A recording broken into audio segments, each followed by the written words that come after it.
The 11th of May 1960, Buenos Aires, Argentina. A middle-aged man walks home from his factory job. His name is Ricardo Klement.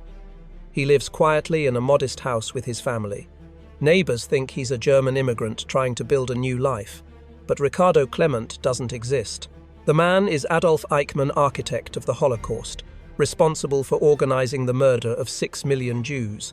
And tonight, Israeli Mossad agents are waiting in the shadows to bring him to justice. The 30th of April 1945.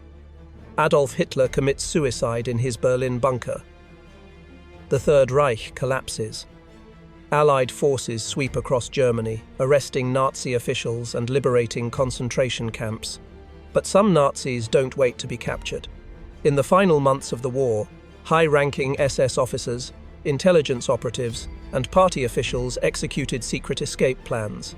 They destroyed documents, assumed false identities, and activated networks designed to smuggle them out of Europe. Their destination? South America, particularly Argentina. Why Argentina?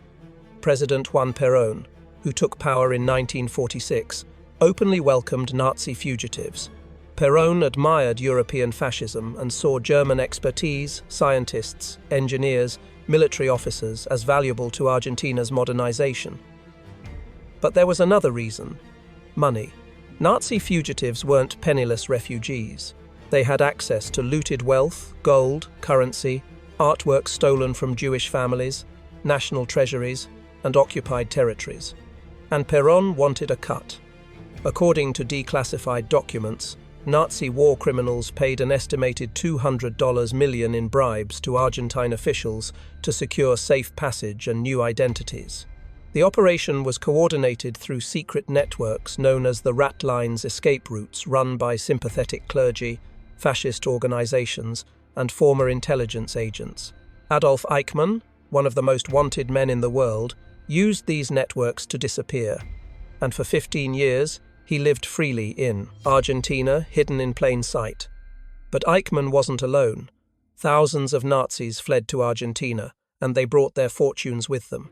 Nazi Germany looted an estimated $600 billion, in today's value, from occupied Europe. Gold bars, currency, diamonds, artwork stolen from Jewish victims, national banks, museums, and private collections. When the war ended, much of this wealth vanished.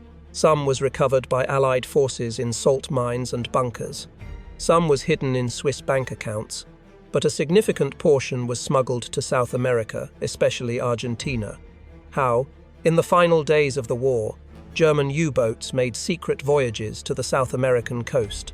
In November 2004, documents surfaced, suggesting that Nazi submarines transported gold to Argentina's shores. One declassified British intelligence report claimed that U-530 and U-977, two German submarines that surrendered in Argentina months after the war ended, may have carried gold and Nazi officials fleeing Europe. Argentine authorities inspected the submarines but found nothing suspicious officially. Rumors persisted that the cargo had already been unloaded before surrender. The gold was then laundered through Argentine banks, Swiss intermediaries, and sympathetic businessmen. One key figure was Ludwig Freude, a wealthy German-Argentine businessman with close ties to both the Nazi Party and Juan Perón. Freude allegedly helped finance the escape of Nazi fugitives and managed their assets once they arrived in Argentina. His son, Rodolfo Freude, became Perón's personal secretary, controlling access to the president and coordinating Nazi operations from within the government. Together, they created a system where Nazi fugitives could live comfortably, secure in the knowledge that Argentine authorities would protect them. But one man's arrival would change everything. Adolf Eichmann landed in Argentina in 1950, and for a decade, the world's most wanted war criminal lived as a ghost. Adolf Eichmann was not an ordinary Nazi. He was the chief architect of the final solution, the systematic murder of 6 million Jews. He organized deportations, managed concentration camp logistics, and ensured that trains ran on schedule to deliver victims to gas chambers. When the war ended, Eichmann went into hiding. He used false papers provided by the Catholic Church's Ratlines network and travelled through Austria and Italy before boarding a ship to Argentina in 1950 under the name Ricardo Klement. In Buenos Aires, he lived modestly, working in a factory, raising his family, avoiding attention. He moved to a poor neighborhood on the outskirts of the city, where he hoped to blend in among other German immigrants. But Eichmann couldn't completely hide. He attended meetings with other Nazi expatriates. He maintained contact with former SS officers living in Argentina, and he made a fatal mistake. He kept his family together.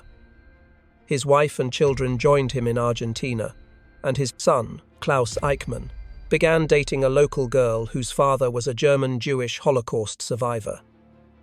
The girl's father became suspicious. He noticed Klaus's German accent, his father's secretive behavior, and occasional slip-ups in conversation. He reported his suspicions to Jewish organizations, who passed the information to Israeli intelligence. The hunt for Adolf Eichmann was about to begin, because Israel had a secret weapon, Simon Wiesenthal and the relentless Nazi hunters who would never forget. Simon Wiesenthal, a Holocaust survivor turned Nazi hunter, dedicated his life to tracking down fugitive war criminals. For years, Wiesenthal followed leads on Eichmann's whereabouts. Rumors placed him in Egypt, Syria, Germany, and South America.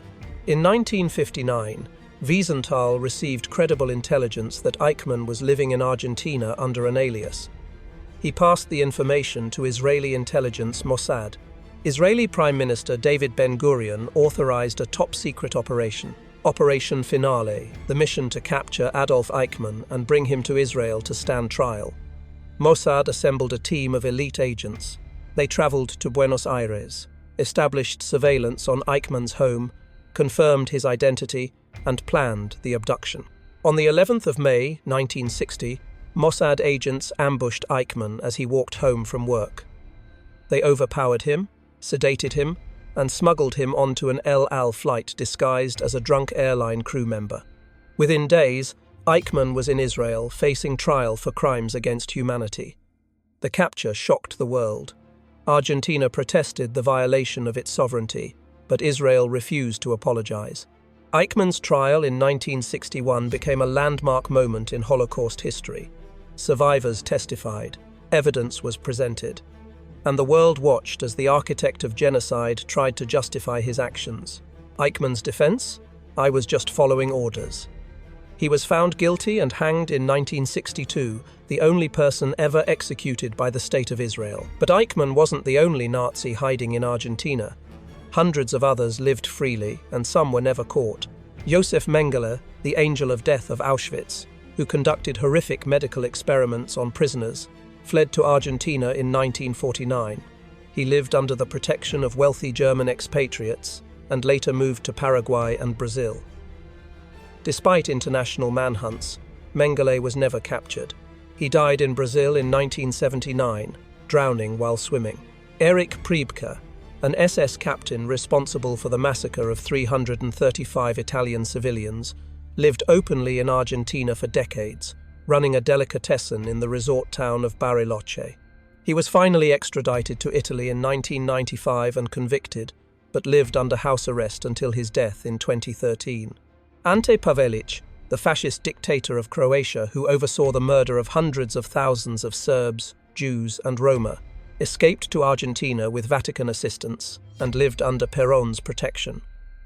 And countless others, SS officers, Gestapo agents, concentration camp guards lived quiet lives, never facing accountability for their crimes. Why did Argentina protect them? Some argue Perón valued their expertise. Others point to ideological sympathy with fascism. But the most compelling explanation is financial. Nazi fugitives brought wealth, connections, and investment capital, and much of that wealth remains hidden to this day, because in 2025, Argentina is still uncovering Nazi secrets buried for 80 years. In May 2025, workers renovating an old courthouse basement in Buenos Aires made a shocking discovery. Crates filled with Nazi documents. The files contained membership records for Argentina's Nazi Party branch, propaganda materials, photographs, and personal information on thousands of Nazi sympathizers and fugitives who lived in Argentina during and after the war. Argentina's Supreme Court declared the documents of global significance and ordered them preserved and digitized.